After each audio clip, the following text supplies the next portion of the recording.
Tu veux faire un site internet mais tu sais pas coder? C'est pas grave, je vais te montrer comment on fait. Tu pourras faire ton site sur les pingouins d'Afrique. T'as pas envie de dépenser des millions d'euros avec un codeur alors que t'as pas de budget? Et oui, il y a des solutions. On peut y arriver ensemble. Allez, je te montre. Viens.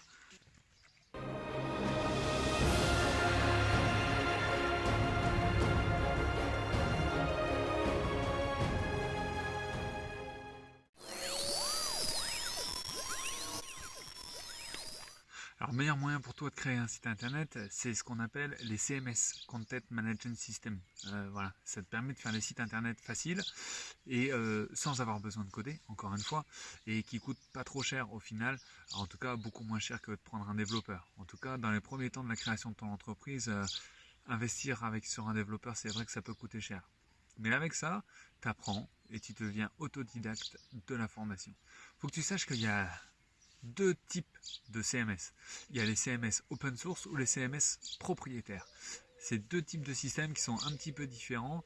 Les deux vont t'apporter ce dont tu as besoin. C'est juste que toi, tu as vraiment besoin de savoir qu'est-ce que tu veux faire comme type de site internet. Tu dois connaître toutes les fonctionnalités dont tu auras besoin. C'est très important. Si tu veux faire le nouveau Facebook, nouveau YouTube, c'est vrai que c'est un peu limité, mais après, dans la plupart des cas, que tu sois une PME, un artisan, avec ça déjà, ça va te donner des bonnes bases et tu peux avoir un site qui déchire et tu verras que ça ne te prend pas trop de temps à faire. Alors, le CMS, c'est un système du what you see is what you get. Ça veut dire, c'est un peu du glisser-déposer comme on retrouve sur PowerPoint par exemple. Alors, pour faire PowerPoint, il n'y a pas besoin de savoir coder, et pour ça non plus. Ça va te permettre de créer des sites qui sont responsive, d'accord? Ça veut dire que ça s'adapte en fonction de l'écran sur lequel ton site internet va être vu. Parce qu'il faut savoir que la plupart des gens, maintenant, ils regardent les sites internet à partir ou de leur tablette ou de leur portable, beaucoup plus que sur leur ordinateur. Donc il faut que ton site il soit capable de s'adapter au format. Le gros avantage que tu vas pouvoir trouver aussi sur les CMS, c'est que en général, c'est une interface qui est plutôt facile. On s'y perd pas trop, il n'y a pas trop de technicité, c'est justement fait pour toi qui sait pas coder, et moi non plus d'ailleurs, mais c'est pas grave. Après, il y a les CMS propriétaires ou les CMS open source. CMS open source, c'est comme WordPress. WordPress, ça représente 30% des sites internet dans le monde. 30%, c'est pas rien. D'accord? Donc, si tu as envie d'investir et que tu sais que tu vas faire plusieurs sites internet, ça peut valoir la peine de faire une formation sur WordPress. Par contre, si tu es pressé, si tu as envie de faire ton site à toi et pas te prendre la tête, moi je te conseille de partir sur le CMS propriétaire. C'est une solution tout en un, tu as tout compris dedans, l'hébergement, la conception, les formations, ça peut valoir la peine. Hein. Il faut savoir que les CMS open source, en général, ils fonctionnent avec une grande communauté de gens qui sont déjà dessus. Donc, le code de création, en fait, il est ouvert. Ça veut dire que tous les gens de cette communauté, ils peuvent créer leur propre plugin en fonction de leurs besoins. Donc, eux, ils touchent. Toi, tu touches. Tu prends ce qu'ils ont créé. Donc, ça peut valoir la peine. Si tu veux des fonctionnalités assez spéciales sur ton site internet, ça peut être à considérer. C'est vrai qu'il y en a quand même beaucoup. Par contre, le serveur, l'hébergement, en fait, il n'est pas compté dedans. Donc, il faudra que tu penses aussi à intégrer un système d'hébergement pour ton site internet. Les CMS open source, ils sont faits à partir de logiciels indépendants que tu peux potentiellement télécharger sur ton ordinateur et à partir de là, créer ton site. Par contre, attention, tu as besoin d'un petit peu de connaissances quand même pour faire avec le open source. C'est un petit peu moins accessible que le propriétaire, mais on y reviendra après. Le gros avantage que tu vas avoir avec les CMS open source, c'est que ton site, il t'appartient à toi. Donc, si tu as envie de bouger après, de changer de site internet ou de changer de CMS, tu peux facilement. Et aussi, il y a toujours une communauté de gens qui sera là pour t'aider. Donc, que ce soit sur les forums qui sont liés à ce CMS, donc plus le CMS est connu, plus les forums seront grands et plus il y aura de monde dessus. Donc, tu auras toujours quelqu'un qui a rencontré le même problème que toi. Donc, tu pourras aussi trouver des solutions que eux ont trouvées. Par contre, les points un petit peu plus négatifs avec les CMS open source, c'est un petit peu plus compliqué à prendre en main qu'un CMS propriétaire. Ça demande un petit peu plus de technicité, mais avec de la motivation et de l'envie, on arrive à tout. Hein. Ce qui va pouvoir poser quelques petits problèmes aussi, c'est que justement, comme le code source il est ouvert, ça veut dire qu'il y a potentiellement plus de gens qui peuvent y aller, et aussi malheureusement les hackers. Donc, en termes de sécurité, il faut bien s'assurer que ton site, tu le mettes à jour en termes de sécurité à chaque fois. Et aussi, si tu as des besoins particuliers sur ton site internet, tu pourras trouver des plugins qui ne sont pas forcément toujours gratuits. Donc il faut aussi prévoir ça peut-être dans ton budget. Donc un CMS open source, oui, tu peux faire un site potentiellement gratuitement pour faire le site. Par contre, il faudra que tu payes ton hébergement, puis certains plugins si tu veux des fonctionnalités particulières.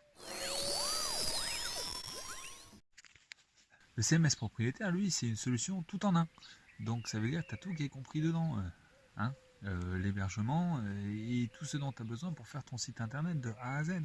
Même les solutions email, hein, si tu veux. Et aussi, tu as une bibliothèque de plugins qui est vérifiée directement par le CMS. Donc ceux-là, ils sont vérifiés, ils sont sécurisés et ils sont mis à jour s'il y a besoin. Tu n'as besoin de rien faire.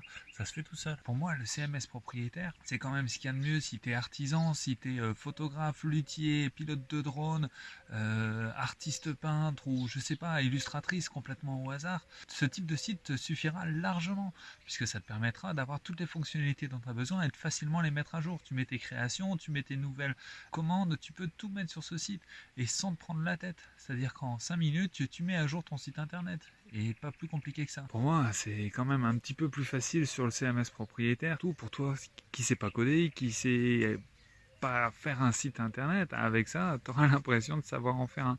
La solution, elle est facile. Tu n'as rien à faire de particulier, tu n'as rien de technique. C'est juste avoir la créativité et l'imagination, savoir à quoi ton site il va vouloir ressembler. Et c'est tout.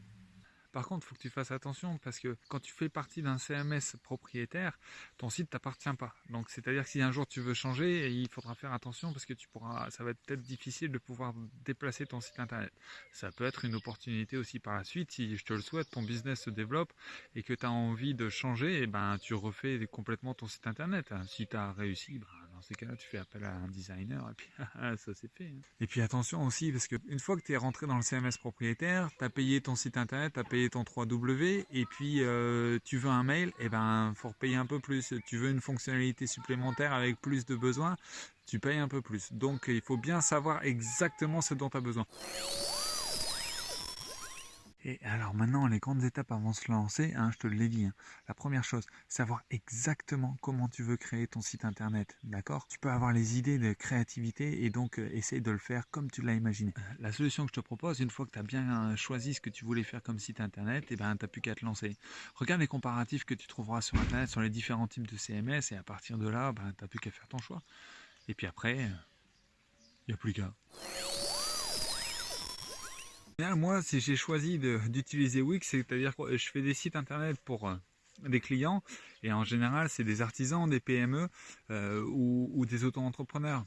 Et sincèrement, ça suffit largement. Et ça permet, en fait, mon but, moi, c'est de les former, qu'ils soient autonomes sur leur site internet, qu'ils puissent faire eux-mêmes leur mise à jour. C'est là tout l'avantage, justement, des CMS. Donc, pas trop de temps de formation. C'est plutôt interactif, ça évolue au fur et à mesure et tu peux avoir un site internet qui déchire. Alors que demander le plus ? Bon, en attendant, mon objectif, c'est de former mes clients en même temps que je fais leur site internet. C'est-à-dire les rendre autonomes dans la gestion de leur site internet.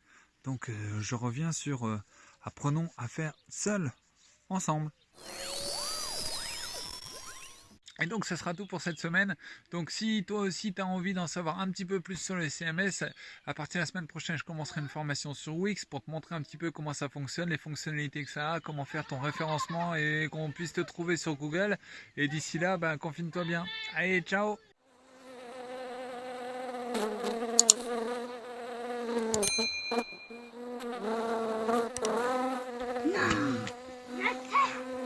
Et c'est comme ça avec les enfants.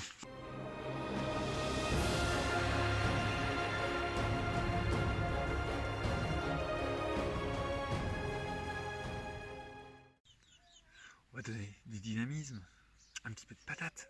Hein.